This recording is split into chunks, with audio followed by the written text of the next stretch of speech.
Cette fois-ci, il y a le son.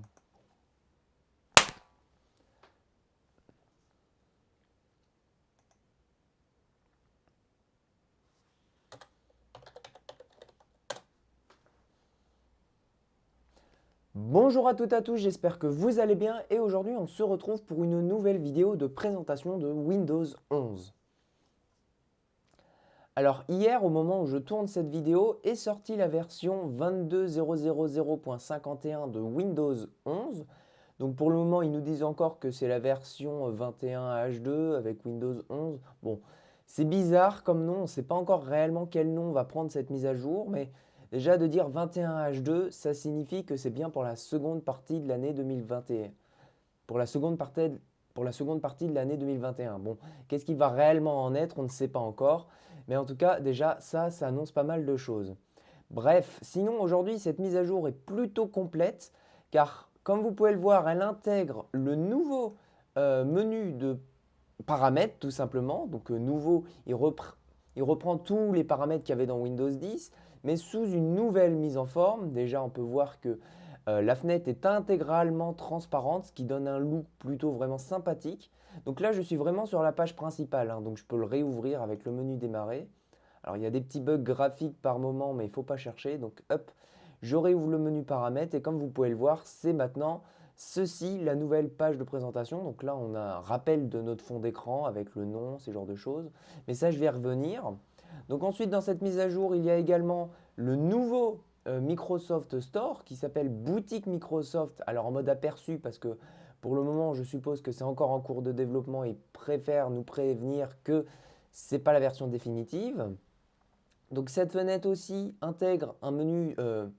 Donc cette application aussi intègre un fond transparent, donc difficile de le montrer avec toutes les applications, mais si je vais dans bibliothèque, voilà, là on peut apercevoir très discrètement le fond d'écran. Donc franchement, c'est une mise à jour qui va être vraiment basée sur la transparence. Là, c'est encore plus que Windows 7, ça va vraiment être poussé. Donc ensuite, ça va être différents petits.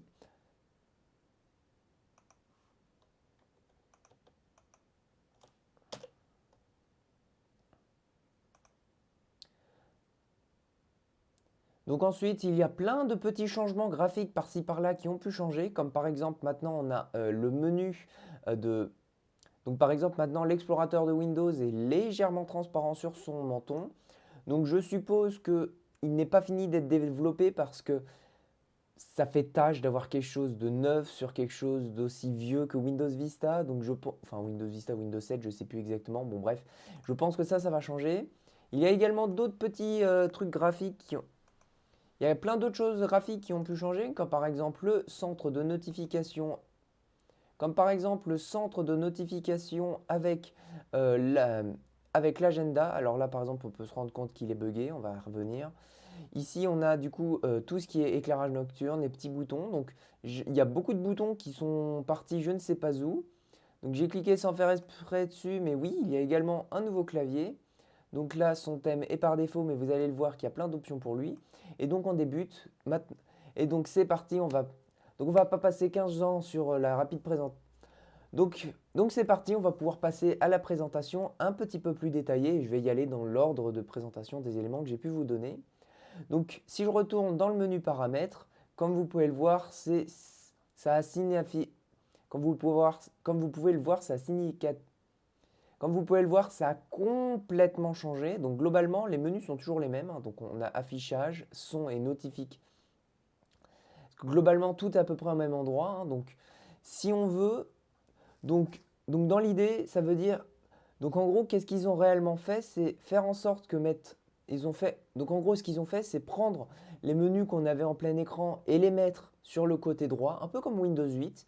Et donc quand on clique dessus, ça nous rajoute toutes les options sous un menu déroulant, un peu comme du coup le panneau de configuration. Et donc ensuite, on peut cliquer sur chacun des panneaux pour accéder aux nouveaux paramètres. Et il y a beaucoup des menus qui ont pu évoluer, comme par exemple l'information système, où il a intégralement été revu pour quelque chose de beaucoup plus sympathique visuellement. Donc déjà ici, on nous rappelle, Donc ici, dans spécification de l'appareil, bah, il rappelle tout ce qu'il y avait comme spécification en prenant la couleur d'accentuation, la couleur qu'on a choisie. Donc ça, je pense que ça va être un élément assez central de cette mise à jour, le fait que la couleur d'accentuation soit utilisée à beaucoup plus d'endroits. Alors oui, je sais, c'était déjà le cas avec Windows 10, mais vous allez voir que c'est... Pardon. Donc vous allez le voir que c'est vraiment utilisé à beaucoup plus d'endroits. Donc ici, moi j'ai vraiment installé Windows 11 sur une véritable machine, sur un Pentium, pour être plus précis, ce Pentium-là avec 8 Go de RAM. C'est impressionnant de se dire que Windows 11 tourne sur une machine si peu puissante, même si elle est quand même assez correcte, alors qu'il y a certains PC très puissants où on ne peut même pas installer en mettant des messages d'erreur. Je vous ai vu certains d'entre vous qui avaient ça. Ah oui, tu me le mets au début. Donc je vais tourner une vidéo ce soir. Donc dans la journée, je vais tourner une vidéo donc, dans la journée ou demain, je vais tourner une vidéo dans laquelle je vais vous présenter comment installer Windows 11. Donc, comment on fait pour passer par rapport à la mise à jour, car pour le moment, il n'y a pas de car pour le moment, il n'y a pas d'ISO, peut-être plus tard pour le moment. En tout cas, ce n'est pas le cas. Donc, abonnez-vous pour ne pas rater cette vidéo. Là, pour le moment, je tourne cette vidéo et si j'ai le temps, je tournerai dans la foulée l'autre vidéo. Mais sinon, aujourd'hui, ça va être difficile que je tourne. Mais sinon, aujourd'hui, ça va être difficile que je puisse tourner différentes vidéos. Donc là, on reprend à Windows 11. Donc bon, il y a différents bugs, hein. Là, par exemple, on voit qu'il y a l'ancien logo Windows avec Windows 11, Pro. Bon, ça, c'est la version que j'ai prise. Donc voilà, là, ici, on a un onglet pour les clés de sécurité. Donc avec le gros logo de Windows 10 avec Windows 11 Pro, c'est buggé, c'est buggé. Donc un menu pour vraiment préciser si Windows est bien installé, ça c'est fait vraiment propre. Donc bureau à distance, enfin tous les paramètres qu'on avait déjà donc tous les paramètres qu'on avait globalement déjà avant. Donc on a un onglet presse-papier. Globalement, en fait, tous les menus ont été revus, donc je ne vais pas tous les ouvrir. Mais là, par exemple, le presse-papier, donc pour ceux qui ne le savent pas, c'est Windows plus V et ça ouvre cette petite fenêtre. Mais voilà, donc là, on a donc globalement, donc voilà, vraiment tout.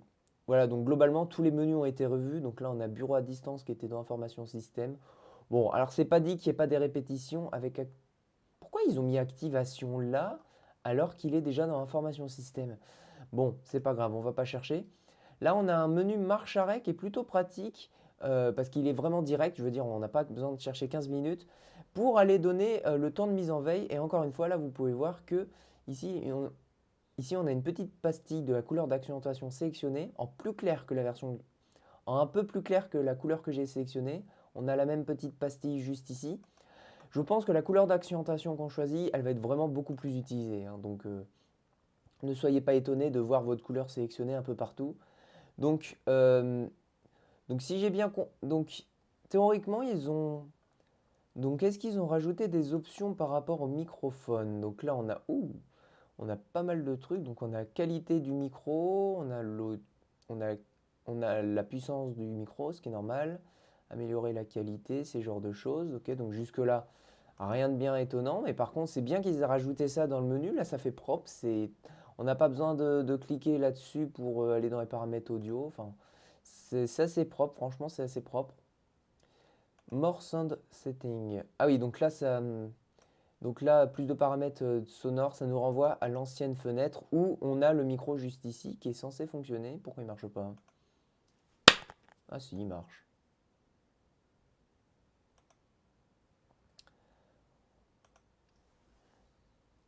Bon, évidemment, bon, évidemment, tout ça, c'est normal qu'ils aient revu, mais je ne vais pas tout ouvrir. Le menu qui nous intéresse, nous, c'est le menu personnalisation, évidemment. Donc ici, on a à nouveau une prévisualisation de la couleur qu'on a choisie avec la couleur d'accentuation et ces genres de choses. Donc là, on a les thèmes. Donc je ne sais pas si on aura.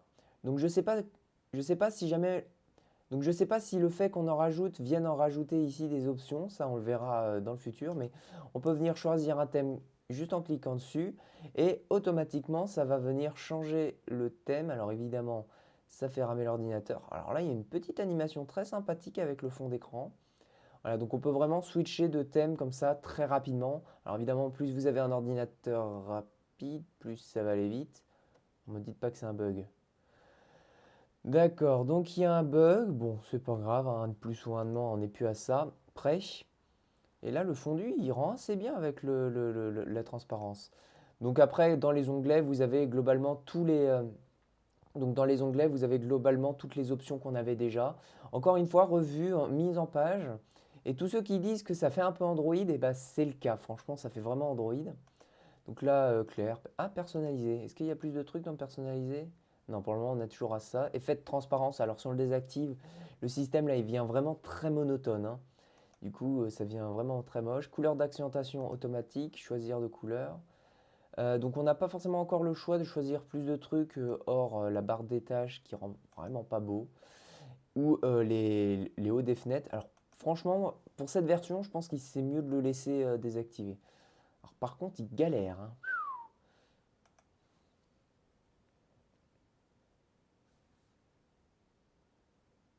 Il fait des choses tout seul. Il fonctionne tout seul, il ne me demande pas. Allô? Il est plus là.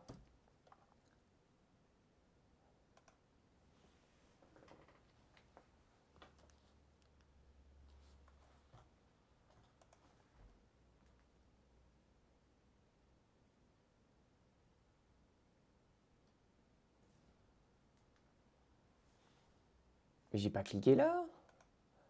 Bon, alors si votre ordinateur n'est pas puissant, vous allez avoir des bugs bizarres. Faites attention. Donc ici, on a un rappel de tous les paramètres de l'onglet précédent, dont couleur et où je voudrais choisir ma couleur. S'il vous plaît, laissez-moi travailler.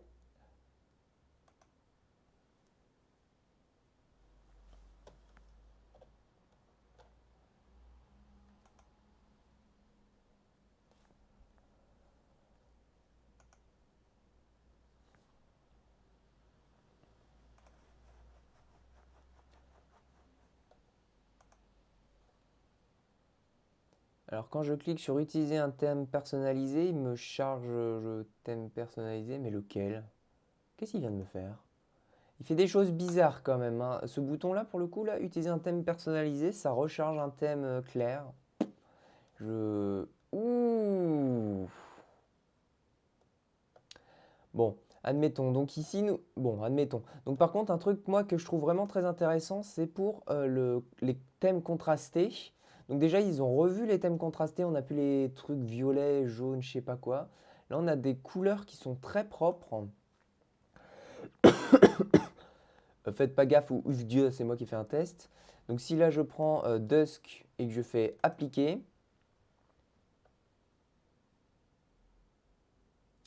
on se retrouve avec un Windows 10. On se retrouve avec un petit Windows 11 qui est certes pas très beau, mais plus beau que les thèmes contrastés qu'on avait jusqu'à maintenant. Donc tout y est revu, hein, et franchement. Et par contre, franchement, c'est assez clean. Et moi, ce que je trouve vraiment très intéressant, c'est qu'on peut éditer une bonne partie des couleurs. Et c'est fort dommage qu'on ne l'ait pas ça par défaut pour tous les thèmes, quoi.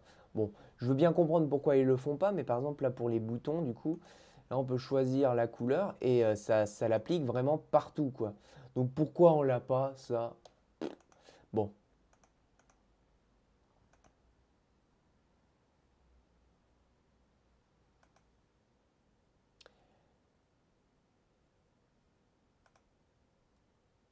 Bon, après, je vais pas m'éterniser dessus, ça sert à rien.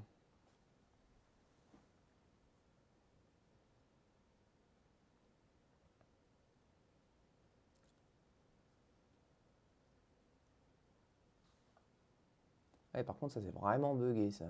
C'est même très drôle. Touc. Bon, allez. Donc ici, on a écran de verrouillage. Je ne sais pas exactement s'il y a des choses intéressantes. Non, ils n'ont pas l'air d'avoir rajouté grand-chose. Calendrier. Ah, ça peut être intéressant de voir qu'est-ce qu'ils nous proposent. Écran de veille. Donc ça, c'est un rappel à l'autre truc. Et quand on refait machine en arrière, et quand on fait revenir en arrière, ça nous renvoie là. Ah, ça, c'est pas très ergonomique, hein. Bon. Par contre, d'avoir une image de ce dont à quoi va ressembler l'écran, ça, c'est sympa. Ça, j'aime bien. Ah, mais c'est... Alors, menu démarrer, qu'est-ce qu'on a là-dedans? Alors, les fichiers, donc ça, c'est les icônes que l'on peut avoir juste ici, donc paramètres et fichiers. Donc ça, c'est toutes les options qu'on peut activer, ça n'a pas changé. Sinon, non, il n'y a pas grand-chose de nouveau ici. Barre des tâches, est-ce qu'on peut enfin le remettre sur la gauche? Donc bouton recherche, S-Paint. Ça, c'est pour les écrans tactiles, il me semble. Qu'est-ce que c'est que tout ça? D'accord, c'est pour rappeler les icônes ici, très bien. Taskbar buzzer. Donc ça, c'est pour mettre à droite ou à gauche. Donc on peut toujours changer cette option. On peut cacher la barre des tâches, logique. Il y a pas d'option pour le remettre sur les côtés, hein. Il n'y a pas de clic droit verrouillé, déverrouillé. Donc pour le moment... Ah, ils ont remis ça. Ça, c'est cool ça. Bon, en tout cas, pour le moment, il n'y a pas grand-chose par rapport à ça. Bon, je tourne autour depuis tout à l'heure, mais évidemment, les claviers tactiles, ça, on l'a rapidement vu dans la convention. Mais du coup, comme vous pouvez le voir, les fonds d'écran dont je me demandais ce que c'était, eh bien, ça sert bien à ça. Et donc là, si je clique sur mon petit clavier, alors il faut l'activer, hein. Du coup, dans la barre des tâches, il faut cliquer sur le fait d'avoir le clavier juste ici, ce qui est assez pratique pour présenter. Et donc là, on est face au nouveau clavier tactile. Alors, il me paraît. Alors là, alors le haut de la fenêtre me paraît très petit. C'est très bizarre que je ne puisse pas agrandir la fenêtre. Mais bon, en tout cas, on peut personnaliser le clavier. Ah ouais, même en direct, d'accord. Avec des dégradés. Alors, ils sont pas très beaux les dégradés, si vous voulez mon avis. Euh, donc ici, on peut vraiment personnaliser de A à Z, j'ai l'impression. Donc, la couleur du... Alors, la couleur d'accentuation, justement, pourquoi pas. Suggération, c'est quoi? C'est les petites barres en haut, ok. Les touches. Hmm. Ah, c'est le fond. Ah oui, d'accord, le fond des touches. Avec la transparence. Et Windows. Qu'est-ce que c'est que ça? C'est la... Ouf, moche que je viens de faire. C'est l'arrière-plan, d'accord. Et donc là, si je fais Save, je suppose que c'est absolument ignoble. Pire que le contraste élevé. Ça, c'est le contraste élevé, je suppose. Un contraste élevé. Ah, quoique même pas. Bon. Enfin, vous avez différents thèmes et du coup, c'est plutôt cool. Ah, c'est la taille de clavier. Ok. Donc, si on est bigleux, voilà. Ça, c'est pour moi.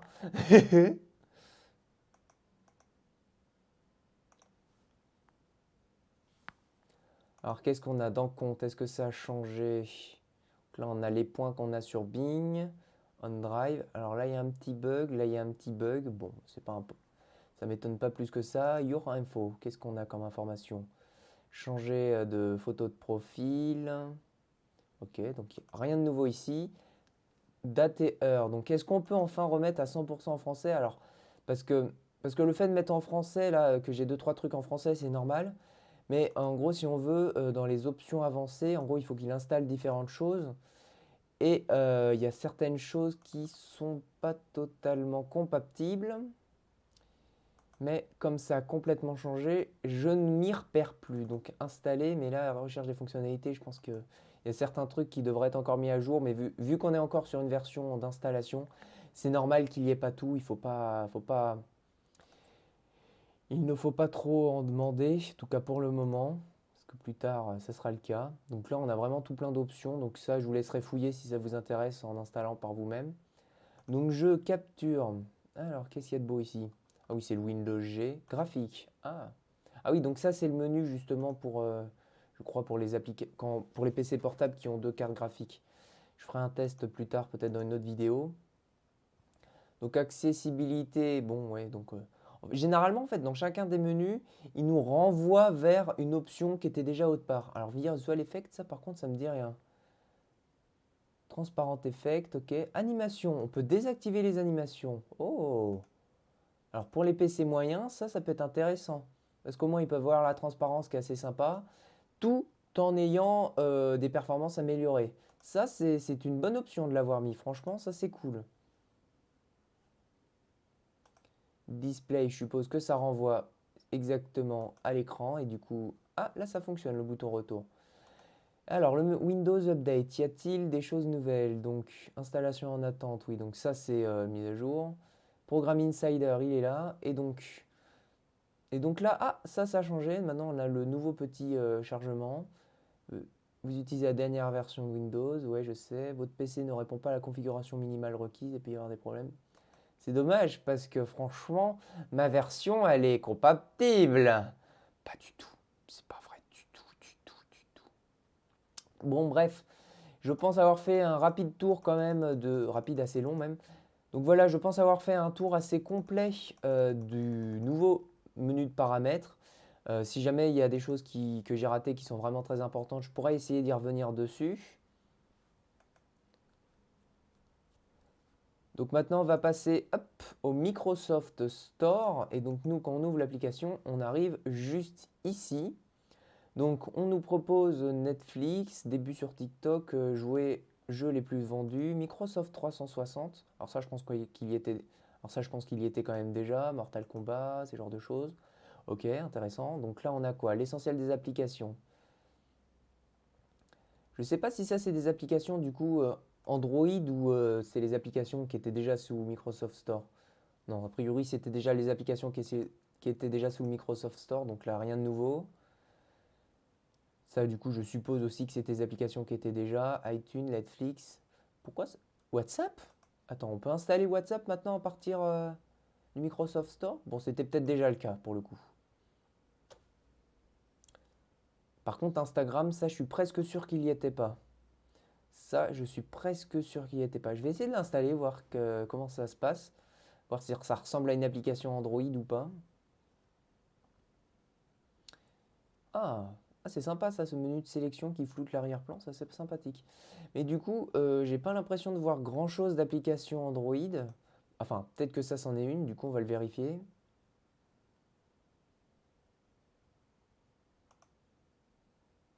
Ok.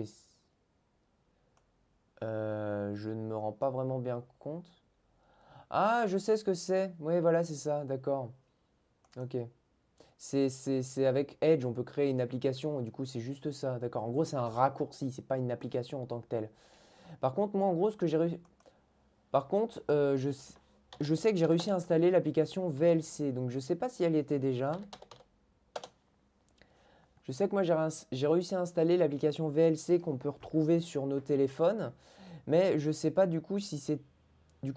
Mais je sais pas du coup si ça a été ajouté avec la nouvelle mise à jour ou ça y était déjà. Du coup, savoir si c'est une application pour Android ou pas. Je sais pas. Est-ce qu'il nous donne une date de sortie 2016? Ok, donc elle y était déjà. Donc ouais, donc a priori pour le moment on n'a toujours pas les applications Android, enfin ou du moins les applications de Amazon Store, ou du moins si elles y sont, je ne sais pas où parce que pour le moment je ne trouve rien. Quoi qu'il en soit, franchement le design translucide en arrière-plan c'est franchement super stylé. Mais par contre pour le moment on a certes le nouveau design. Mais c'est pas très, ça ne semble pas très poussé quoi pour le moment. On dirait qu'ils ont juste mis l'interface point. Bon, c'est déjà pas mal. C'est déjà pas mal, mais ça veut dire qu'on n'a pas grand-chose à explorer.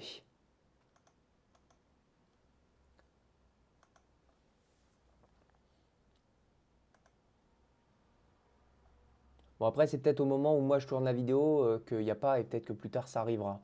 Donc bon, pour le moment, ça veut dire qu'il n'y a pas grand-chose d'autre à voir sous.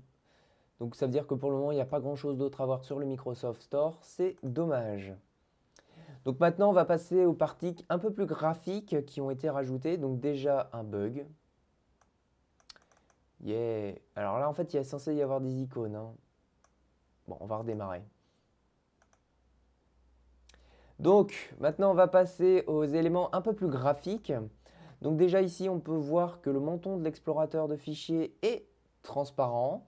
Donc c'est sympa. Donc par contre, ils nous ont retiré vraiment beaucoup d'options. Donc ça, c'est plutôt dommage parce qu'il y en avait certaines qui étaient très pratiques. À voir si du coup, les options qui sont là-haut permettent suffisamment bien de remplacer les anciennes options. Donc là, si je vais dans mes téléchargements, est-ce qu'il y a des options qui changent en cliquant par différents types de fichiers? Pas l'impression, hein. Donc ici, ah si, ah ouais, alors, donc là, il y a des options qui changent parce que là, j'ai sélectionné une image, il me propose d'ouvrir, il me propose de mettre l'image comme un arrière-plan, pourquoi pas.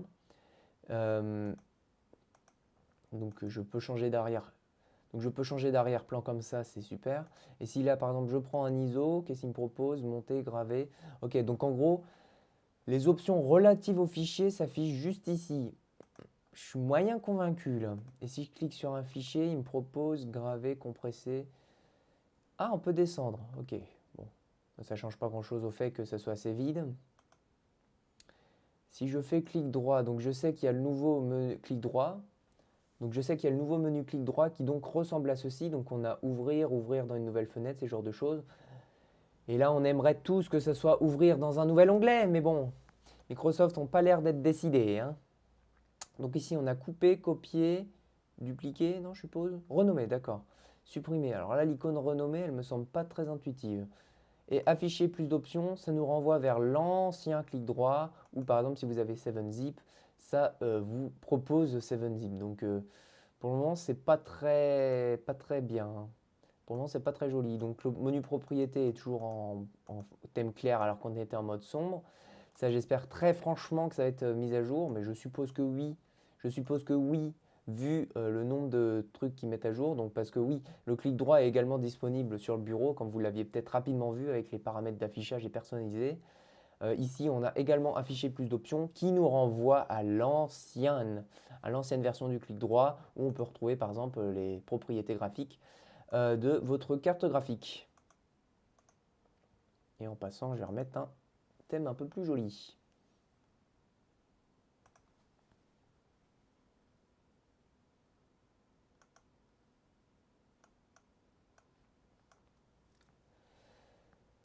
Donc par contre, du coup, là-haut, il n'y a rien qui change. Est-ce qu'il ne nous proposerait pas un clic droit là-dedans? Non. En gros, j'aimerais bien, est-ce qu'il ne nous proposerait pas une option pour revenir à l'ancien affichage de l'explorateur Windows où on a toutes les options? Alors ça peut paraître con comme ça, mais ça pique un petit peu les yeux comme ça et je sais qu'il y a certains d'entre vous qui ne risquent, qui vont vraiment détester cette option et qui voudront à 100% l'ancienne. Donc je regarde, mais à première vue, il n'y a pas d'option, ou du moins pas pour le moment. Alors est-ce que dans les paramètres, il n'y aurait pas quelque chose en lien avec l'explorateur Windows?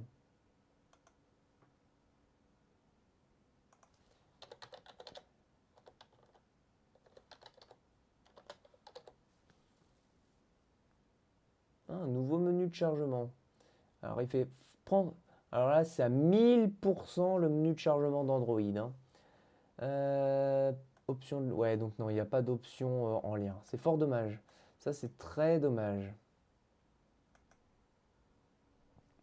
Ça veut dire que à part ce nouveau menton assez vide, il n'y a pas grand-chose de nouveau sur l'explorateur Windows. Il y a toujours l'éternel bug de la petite ligne blanche là en bas de l'explorateur Windows. Donc c'est ce qui moi me fait penser qu'ils vont mettre à jour plus en profondeur l'explorateur Windows, c'est qu'il y a des bugs graphiques comme cette ligne blanche qui est là. Ils ne vont pas laisser ça dans une version Windows 11 qui est censée être une refonte totale de Windows. Donc comme je l'ai rapidement montré tout à l'heure, ici on a le nouveau agenda et le nouveau centre de notification. Donc est-ce que l'application agenda, elle est là, calendrier, voilà plutôt. Est-ce qu'elle a été mise à jour? Oula, pour le moment, j'ai pas l'impression.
Ok, Ok, donc il n'y a vraiment aucune mise à jour par rapport à l'ancien calendrier. Alors peut-être par rapport au nouveau dans la prochaine version. Attendez, si j'ai l'impression qu'il y avait des nouvelles icônes en haut.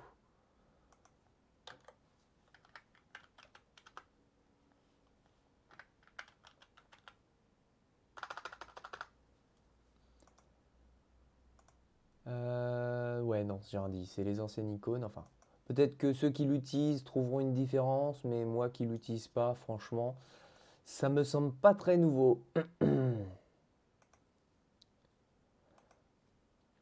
Bon, cependant, ça n'empêche pas qu'ici, il y a donc ça n'empêche pas qu'ici, il y a le nouvel...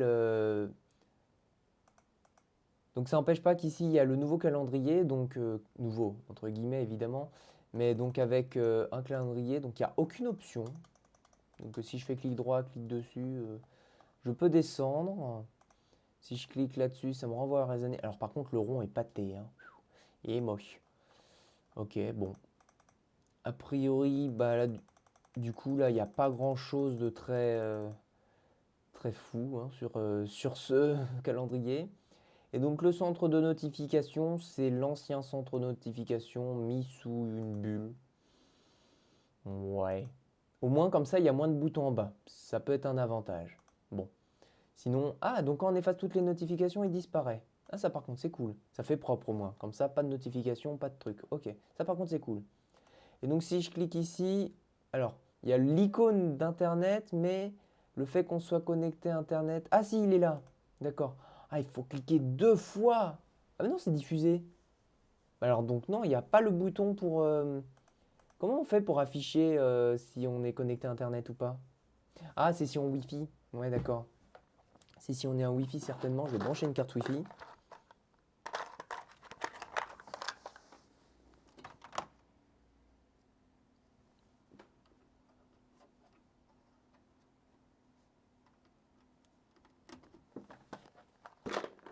Alors du coup, est-ce qu'avec une carte Wi-Fi... Ok. Ah bah voilà, il fallait une carte Wi-Fi pour que les options arrivent. Donc ok, donc ça s'actualise automatiquement. Et automatiquement, il y a des options qui arrivent. Et donc là, on peut sélectionner un Wi-Fi, s'y connecter si on veut, avec l'interface, avec les nouveaux boutons et tout ce qui est tout beau. Ok, bon, très bien. Donc ici, on a toujours le point d'accès mobile. Bon, moi, ce qui m'intéresse là, c'est le petit stylo et... D'accord. Ajouter, diffuser, projeter. D'accord, donc en fait, c'est pas intéressant. Ok, dommage. Alors, système audio, ok. Ah, il me propose, ok, tout ce qui est branché. Donc, si je branche plusieurs sources audio, ici, a priori, théoriquement, il pourra me proposer différents trucs. Alors, pourquoi on peut désactiver le volume? On peut débrancher la carte audio? Donc là, il y a encore du son.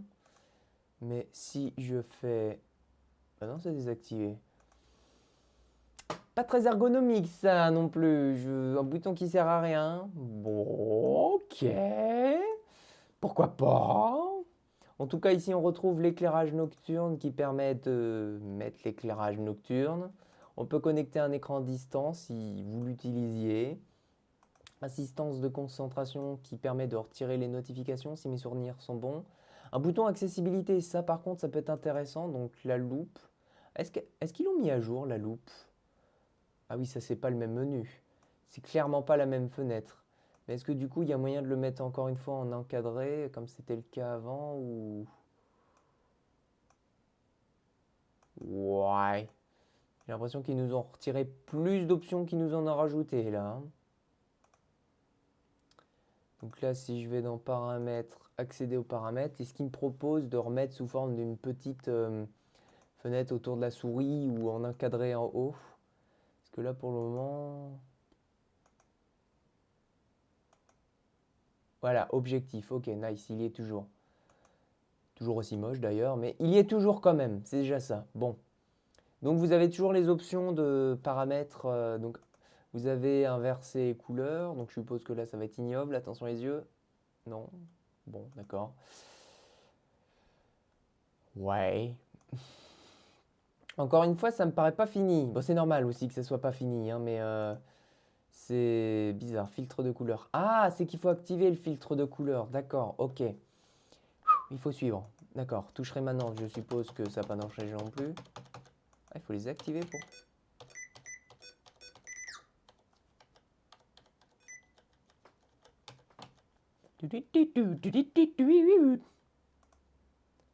C'était drôle le son que ça avait fait. Oh, faites-le! Refaites-le immédiatement.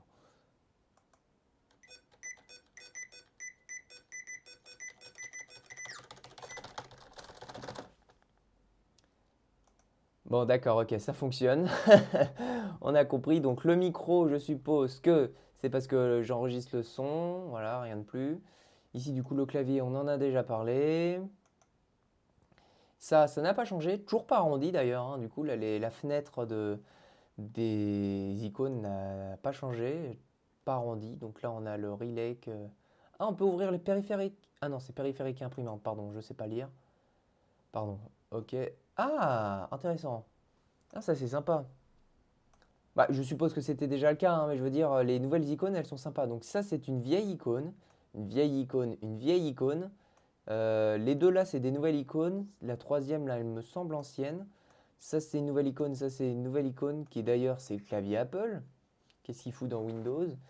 Donc ça, je suppose que c'est vraiment mon clavier. Ok, bon. En tout cas, pas partout de nouvelles icônes. Là, on n'a pas du tout le nouveau style de l'explorateur Windows. On est vraiment sur l'ancien style. C'est bien ce que je pensais. Ici, on a toujours le bouton Windows XP avec le truc arrondi. Donc, c'est toujours aussi buggé que la précédente version. On va rien dire. Paramètres des barres de tâches, ça nous renvoie là. On n'a plus accès à l'ancien paramètre de configuration, la petite fenêtre. Il y a peut-être un moyen de retourner dessus avec une option qui nous aurait genre planqué super loin. Pas à première vue, hein. C'est très dommage ça. Alors, est-ce qu'on a un nouveau gestionnaire des tâches ou du moins graphiquement? Donc, à part le fait qu'on puisse mettre en veille, je sais plus comment. Ah non, on l'a même pas. Bah, il n'y a pas l'air d'avoir grand-chose de nouveau dans ce nouveau. Il n'y a pas l'air d'avoir grand-chose de nouveau dans l'explorateur des tâches, dans le gestionnaire des tâches. C'est dommage. Mais pas étonnant parce qu'ils en ont pas parlé, hein, donc, enfin, théoriquement, si j'ai bien compris, ils veulent mettre à jour ils veulent mettre aussi le gestionnaire des tâches, mais voilà ce que j'ai compris. Donc ici, le champ de recherche n'a pas changé, tout comme la barre des tâches ou le menu de recherche. Tout comme la barre des tâches, tout comme la barre des tâches où le menu de recherche n'a pas encore apparu en haut, bon, peut-être dans une version future. Les écrans multiples. Oh, un petit bug, ok, on va rien dire. Les écrans multiples, d'ailleurs, il est bel et bien possible de mettre différents fonds d'écran sur plusieurs bureaux virtuels. Donc ça, c'était déjà le cas dans la version précédente de Windows. Donc en fait, c'est vraiment tout con. Attends, non, il est vraiment si dégueu que ça le fond. Oh non, oh le flou est vraiment pas beau. Oh non, en gros, il prend juste le fond d'écran et il floute le fond d'écran, quelle que soit la fenêtre qui est devant. Alors techniquement, c'est un côté sympa, ça veut dire qu'en pleine... Techniquement, c'est un côté sympa parce qu'en plein écran, on ne se rend pas compte qu'il y a des fenêtres derrière, mais pas très beau ça. Est-ce que la barre des tâches, elle fait la même chose? Non, au moins, elle, la barre des tâches, elle floute ce qu'il y a derrière.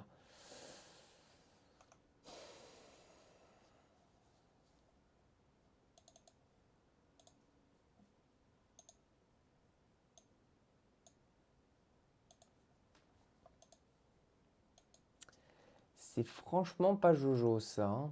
Bon, donc avant, Bon, donc ce que je disais, c'est que pour changer le fond d'écran d'un bureau virtuel, c'est vraiment tout con, hein. Quand vous êtes sur un nouveau bureau virtuel, il suffit de faire clic droit personnaliser et il me renvoie par cette fenêtre parce que la fenêtre était déjà ouverte. Mais si on ne galère pas et qu'on fait clic droit personnaliser et que les paramètres ne sont pas ouverts sur un autre bureau, ça nous ouvre la fenêtre sur le bureau sur lequel on travaille. Et donc il suffit de changer l'arrière-plan. Je crois même que si on prend un thème, ça fonctionne. C'est à vérifier. Bah, on va faire le test ensemble. Donc si on prend un thème, donc en tout cas c'est sûr, ça change la couleur d'accentuation et les fonds d'écran. Et sur les autres bureaux, donc le thème réinitialise, le thème réinitialise le choix des fonds d'écran. Oh, attends, j'ai fait quoi là? On n'est pas obligé de cliquer. Oh, c'est sympa ça. On n'est pas obligé de cliquer sur l'option pour afficher les bureaux virtuels. Donc hop, on laisse la souris dessus et paf, ça va sur un autre bureau virtuel. Et donc, bon donc cependant, ce que je disais, c'est que si on est sur un bureau virtuel quel qu'il soit et qu'on fait clic droit personnalisé pour changer uniquement le fond d'écran,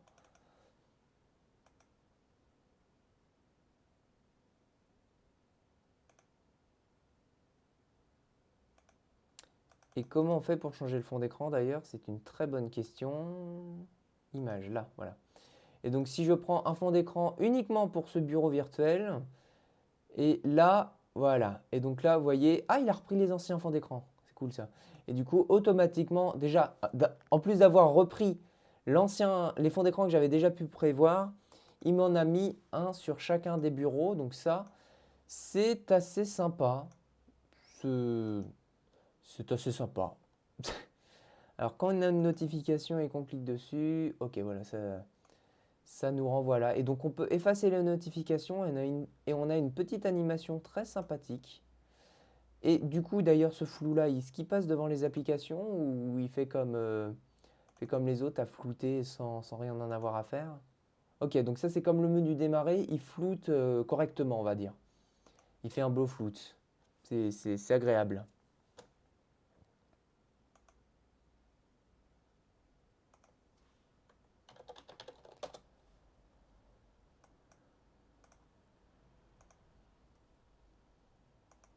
Donc si je vais dans l'application ici, alors, ouf, ça a changé. Visuellement, ça a changé, c'est plus la même chose. Déjà, on a une barre de recherche.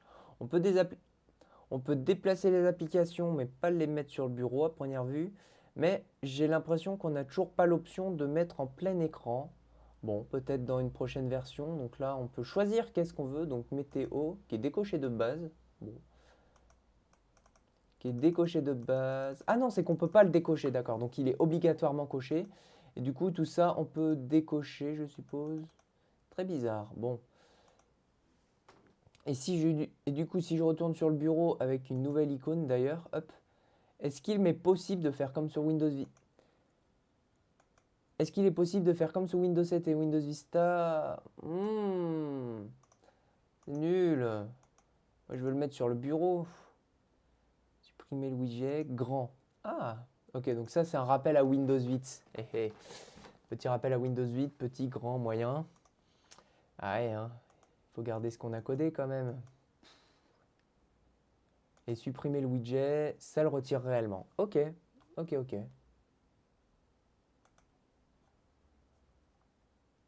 Du coup, rien de nouveau à ce niveau-là. Donc, bah, je pense que j'ai globalement, fait le tour, hein. Je pense pas que je vais pouvoir aller bien plus loin, vu qu'il n'y a plus grand-chose à présenter.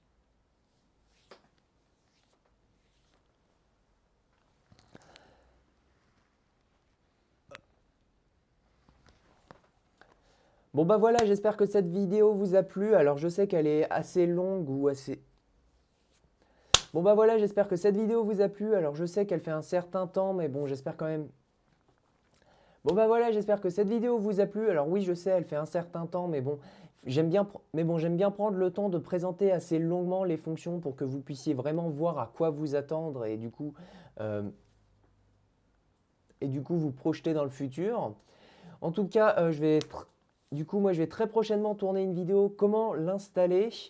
Et, donc mettez la cloche si jamais vous ne voulez pas rater cette vidéo. Et en tout cas, moi je vous dis à très bientôt pour de très prochaines vidéos. Ciao!